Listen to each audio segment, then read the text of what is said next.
जय श्री सीताराम। श्री राम जय राम जय जय राम। श्री सद्गुरुदेव भगवान के चरणों में प्रणाम। गोस्वामी जी ने श्री राम नाम की महिमा लिखी।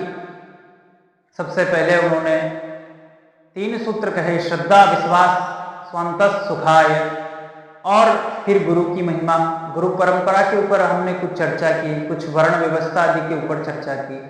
इसके बाद संतों की महिमा कही और सत्संग की महिमा कही, श्री राम कथा की महिमा कही। श्री राम कथा के बाद, महिमा के बाद राम नाम की महिमा कही, और जैसा उनकी जीवन में उन्होंने श्री राम नाम की महिमा का अनुभव किया वही उन्होंने लिखा है। ये कोई तुकबंदी नहीं है, किसी के नकल की हुई कोई भी बात जो सिद्ध संत होते हैं वो लिखते नहीं, अपने ही जीवन का अनुभव लिखते हैं। और जैसा उनके जीवन में उनको अनुभव हुआ वैसा उन्होंने लिखा है। और यह भी लिखा है कि उस परमात्मा जो अनंत है उसकी महिमा भी अनंत है, उसे किसी शास्त्र और किसी शब्द की सीमा में बांधा नहीं जा सकता। यह महिमा तो केवल अपने अंतकरण के आनंद के लिए और अपनी वाणी को शुद्ध करने के लिए की है। इस महिमा का वर्णन करने से स्वयं को तो आनंद है और दूसरे का कल्याण है। जो जीव भगवान की महिमा को और भगवान के नाम गुण की महिमा को नहीं जानते उनके लिए बहुत महत्वपूर्ण है। और भगवान की कृपा से समस्त संत ऐसा ही करते हैं अपने जीवन में, और अनुभव के बाद उसे बांटना ही पड़ता है। तो गोस्वामी जी ने जो नाम की महिमा लिखी वह अपने जीवन के अनुभव के आधार पर लिखी है। तो सबसे पहला जो सूत्र है, क्योंकि रामचरितमानस में जहां जहां मैं सूत्र की बात करूंगा वह जीवन में बहुत महत्वपूर्ण है। प्रथम सूत्र नाम जप की महिमा में, क्योंकि नाम जप सब साधनों का सार है। कलयुग में नहीं कलि कर्म न भक्ति विवेको, राम नाम अवलंबन एको। श्री राम नाम की महिमा और श्री राम नाम ही एक अवलंबन है जो समस्त साधनों में सर्वश्रेष्ठ और सुलभ है और उत्कृष्ट है, परम सिद्धिदायक है।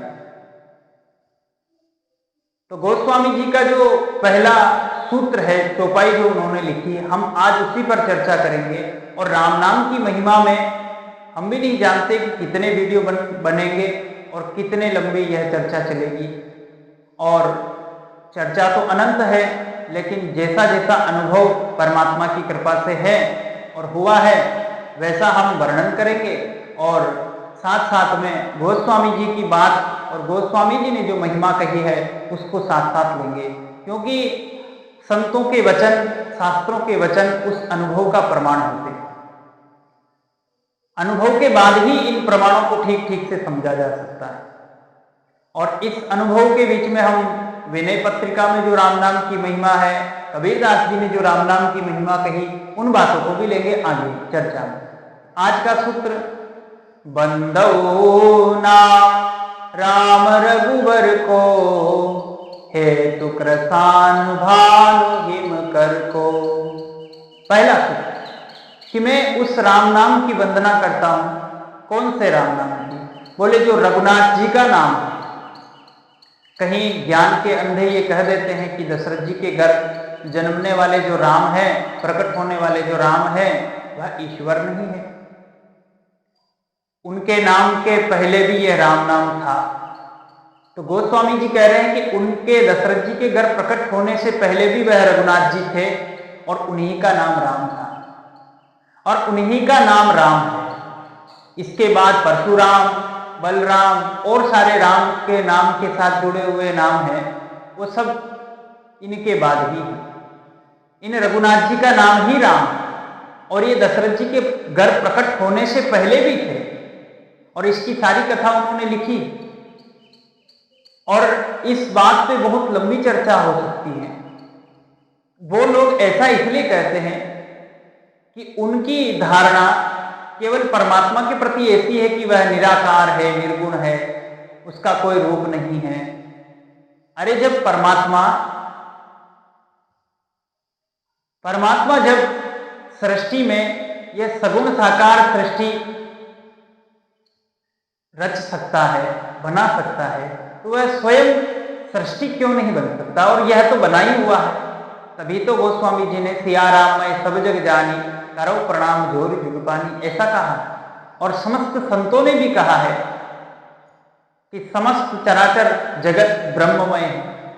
तो जब वह निराकार साकार रूप में इस प्रकार से प्रकट हो सकता है, वो मनुष्य भी बना हुआ है, तो वह विशेष रूप से किसी के द्वारा तपस्या करने पर सगुण रूप भी धारण कर सकता है। और उसकी कृपा ऐसी है कि उसको जो जैसे जानना चाहता है वो वैसे ही जानने में आता है।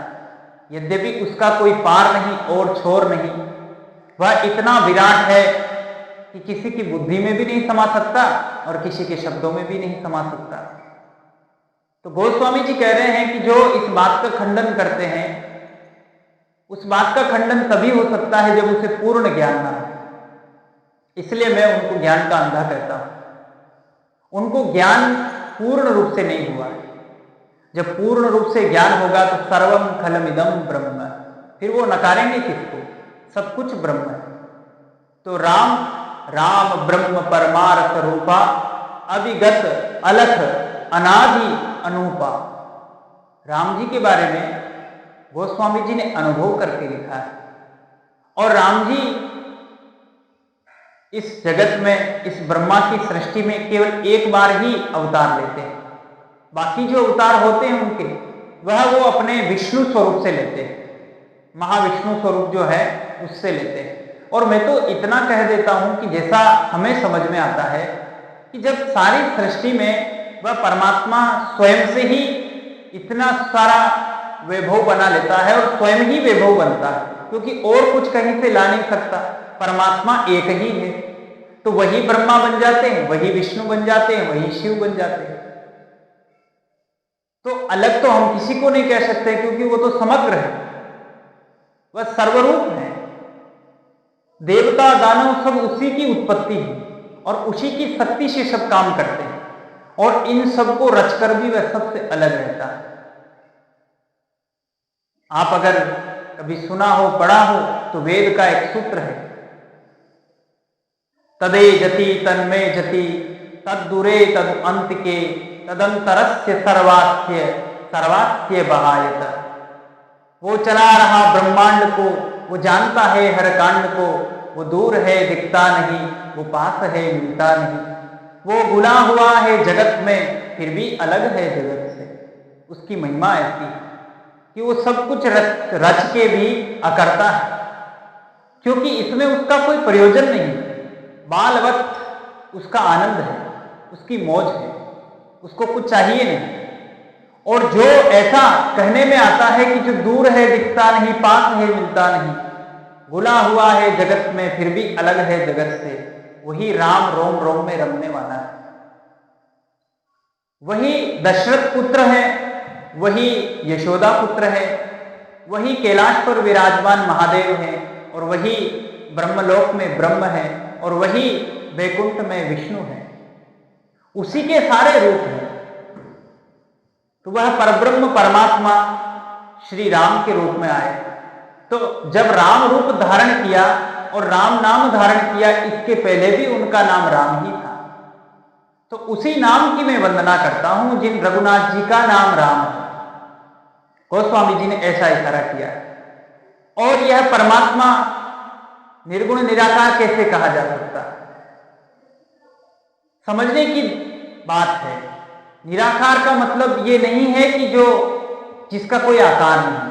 निराकार का मतलब होता है कि उसकी देह और उसका स्वरूप, उसका रूप माइक नहीं, माया उसकी है, माया को उसने रचा है, और माया के सारे आकार हैं। जो माइक आकारों से रहित है वह निराकार है। निर्गुण का मतलब ऐसा नहीं कि उसमें कोई गुण नहीं है, सारे गुण उसी में है, वो गुणों का भंडार है और अनंत गुण है उसके।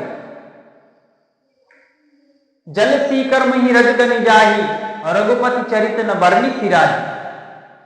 कि इस पृथ्वी के कण कण को और बूंद बूंद को गिना जा सकता, पर उस परमात्मा के गुणों को गिना नहीं जा सकता। वो ऐसा परमात्मा है। तो निर्गुण का मतलब ये नहीं कि उसमें कोई गुण नहीं। निर्गुण का मतलब है कि वो माइक गुणों से परे है। इस माया के अंतर्गत जितने गुण हैं उन सबसे भी वह परे है और सब में घुला हुआ भी, क्योंकि सारे गुण उसी के। तो निर्गुण निराकार का मतलब यह है कि वो चिदानंदमय है। और गोस्वामी जी ने लिखा है, चिदानंदमय देह तुम्हारी विगत विकार जान अधिकारी। अधिकारी लोग ही उसे जानते हैं, हर कोई उसे नहीं जान सकता। बड़े बड़े ज्ञानी भी चक्कर में पड़ जाते हैं। गरुड़ महाज्ञानी गुण राशि, गरुड़ जी जैसे चक्कर में पड़ जाते, भ्रम में पड़ जाते। तो ये जो किताबों के ज्ञानी हैं, अक्षरों के ज्ञानी हैं, शब्दों के ज्ञानी हैं, इनको परमात्मा कहां से समझ आएंगे। तो इसीलिए परमात्मा जो श्री राम जी के रूप में यहां दशरथ जी के घर प्रकट हुए हैं, वह उनसे पूर्व भी है। वहां प्रकट होने के बाद ही सबको दिखे ऐसी बात नहीं है। उनके पहले भी कहीं दशरथ हुए हैं और उनके पहले भी कई बार उन्होंने अवतार लिया है। तो ब्रह्मा की एक सृष्टि में एक बार ही जो परब्रह्म परमात्मा का स्वरूप है वह राम जी अवतार लेते हैं। तो आज हम इतनी ही चर्चा, कल और इसी सूत्र पर चर्चा होगी। आज के लिए इतना ही। श्री राम जय जय राम।